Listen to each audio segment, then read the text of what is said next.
All right, joining me on the program right now is the spokesperson of the APC in Lagos State. We want to continue this discussion now on, of course, the endorsement by Ohanaeze Ndigbo. So I'm now being joined on the program by Joe Igbokwe, who is, of course, the spokesperson of the APC in Lagos State. Mr. Igbokwe, thank you very much for joining us on the program. Let me start by asking what you make of that endorsement by the Ohanaeze Ndigbo. Well, Ohanaeze, you know, is a cultural group in the Southeast. If I tell you that Ohanaeze is speaking for the entire Igbo in the Southeast, I will be deceiving myself, and the truth is not in me. Shortly after that declaration, a prominent and first-class traditional ruler in the Southeast said, what Ohanaeze said does not represent the position or the thinking of Southeasterners. And shortly after that, too, the president said he received phone calls from prominent Igbo, prominent people from Igbo land, that what Ohanaeze is saying does not tally with their position. And that is my position too. It seems to me that these characters in Ohanaeze can no longer understand the dynamics of Nigerian politics. You can say, why am I saying so? I've been watching the trend since 1999, and I've seen that these people have always played the wrong politics that has never gotten us. Now, I spoke to a chieftain of the Ohanaeze Ndigbo just before I brought you on the show, and basically what he said is that, look, Ohanaeze speaks for the Igbo people, not just in the southeast of the country, but for the Igbo people all over the country. And that for people like you who are saying you're against the position of Ohanaeze Ndigbo, he basically said you're more or less like dissidents. We own Igbo land. Anybody who is saying that may not understand what is going on. You see, they should also understand that we are Republicans, in nature. So you cannot just sit in your house and take a position and think everybody's going to queue up. No. We are past that stage, especially when we know that over the past, since 1999, we have not played a better politics. It's just like telling me that Afenifere speaks for the entire Yoruba, that once they speak, all the Yorubas will follow them. It doesn't work that way.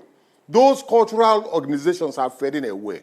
Gradually, they are fading away because people are getting to know better. People are seeing things. People are looking beyond some of these, declarations, that sometimes do not make any meaning.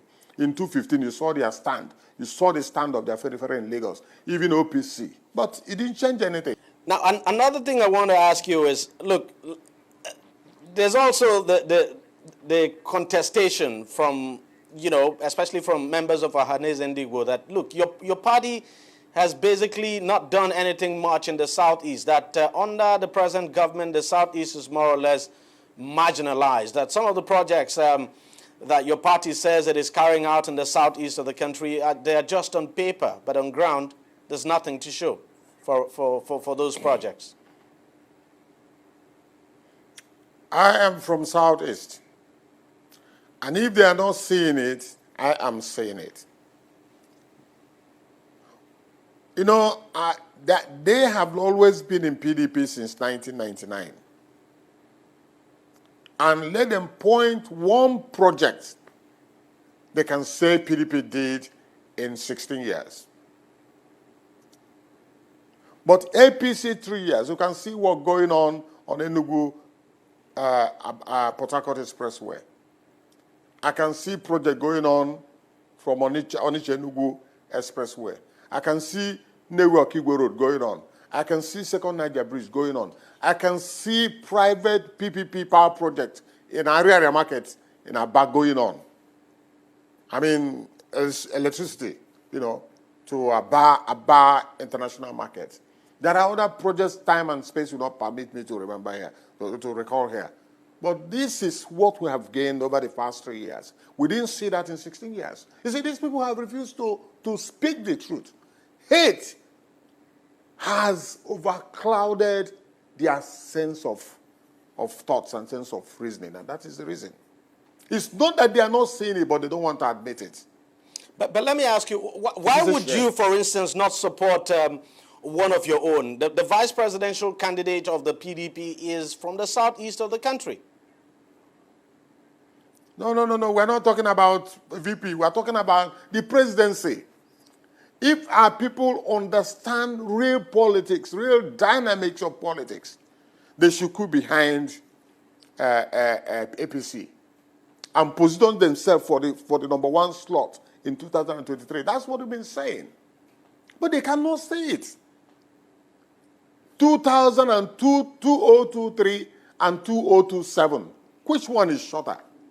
Of course, but then the presidential candidate of the PDP has said he's going to do just 1 term anyway. No, that's one. He denied that. He denied that. We cannot buy that carrot. We cannot take it. We are very wise people. We cannot take it.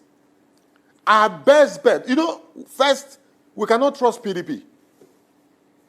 We cannot trust PDP again with the treasury, with the keys of the treasury, of our national treasury. We cannot.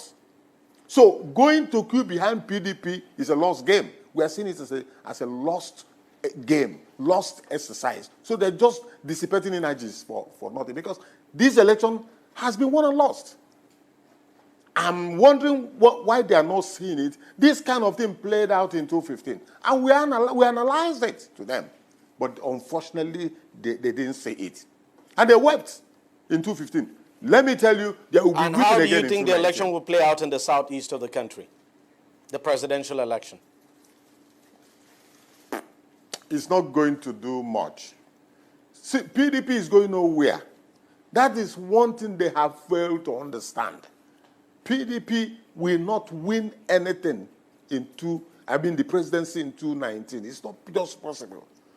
So our people will you lose this one, you lose this one. Let me tell you, if you have been following Nigerian politics since 1985, after the 2015 elections, I had thought our people will move in droves into APC and throw their weight behind this president to get 8 years. And then you position yourself. But they are not doing that. You see, the other day, Fashola made a statement that the Southwest is positioning for the presidency in 2023 because our people didn't do anything for 3.5 years. And they waited also to see the reaction of our people when Atiku picked P2B as the VP. All of them started singing praises. All of them started embracing that option. And the Fashola now said, look, we cannot, and I think that was what in his mind, we cannot wait for these people. Let us throw our heart into the ring also. So that's where we are. But that does not stop people from putting their votes down so that APC will say it. We can argue. And when we put our votes down, probably the Southwest puts their vote down, then we argue that Obasanjo is from Southwest, that he ruled for 8 years. And the vice president is from Southwest, they ruled for 8 years. Then the world will listen to us. Southern Nigerians will pay attention. But they are not thinking about it. They have not. What if Atiku does not win? And he's not going to win. He's one of the people that looted this country and destroyed this country. So we cannot trust him with the keys of our national treasury again. I continue to say this. All right. I cannot, in all honesty, put my votes for Atiku, having seen what is the person he served as vice president. He served Obasanjo as vice president for 8 years. The fact is that not everybody in the Southeast thinks the way you think, and so from what we're seeing, many of us, a lot of people in the Southeast would seem to want to vote for him. So, but that's just it. Okay, Deji. Let us look at the voters' distribution in the 6 zones of the country. Let us look at it. We are the least. Because our people are not at home. I registered in Lagos.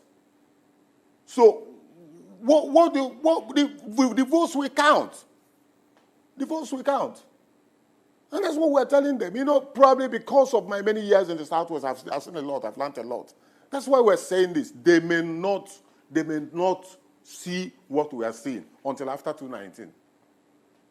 So if you say, what difference will it make? What is the number of your votes? Anyway. The number of your votes. Even South-South and South-East cannot be equal to the number of votes you have in the Northwest. These are the things that we need to consider. But we're not talking about it. We are talking of a vibrant and committed part of this country. I mean, the Southeast. It is time for us to play the real... You cannot win an election in this country if you don't form an alliance with the major ethnic groups in this country and be friendly with them. This hate that is making us to make mistakes every election year will not help us. And I'm not happy about it. When you talk, they will say, you are not aligning with your people. You are not speaking the minds of your people. But we are saying what they are not saying. Anyway, Mr. Joe Gokwe, I understand you perfectly well. And unfortunately, we've run out of time. But thank you very much for joining us on the program. And thank you very much for your contributions. Yes, it's nice speaking to you. Yes. All right, we'll take a short break. And when we come back, we'll switch focus now. And we'll be talking about something else. Not politics this time, but the national minimum wage. On Deji 360, we don't just ask the questions. What is wrong with amending the Constitution the way the National Assembly members have been doing it? We seek answers. Constitution is constituent. Our problem is not lack of laws. Our problem is lack of the willpower to implement our laws. Answers that provide clarity. While we negotiate, we should try to make it a point that the girls must be complete. The clarity you need to make informed judgment so that you can make the right decision and take action.